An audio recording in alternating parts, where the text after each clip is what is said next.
እንዲህ አሉት፣ ልጄ ካሳ፣ እኔ ወደማልመለስበት ረጅም መንገድ ሊሄድ ነው። ያፈራሁትን ሀብት ሁሉ ያንተ ነው።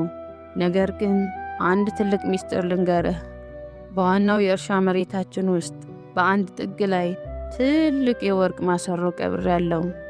ያንን ወርቅ የምታገኘው ግን መሬቱን በደንብ ስትቆፍረው ብቻ ነው። ካላገኘኸው ግን ድሃ ትሆናለህ። አቶ ገብሬ ይህንን ተናግረው ጥቂት ቀናት ቆይተው አረፉ። ቀብራቸው ከተፈጸመ በኋላ ካሳ ብቻውን ቀረ።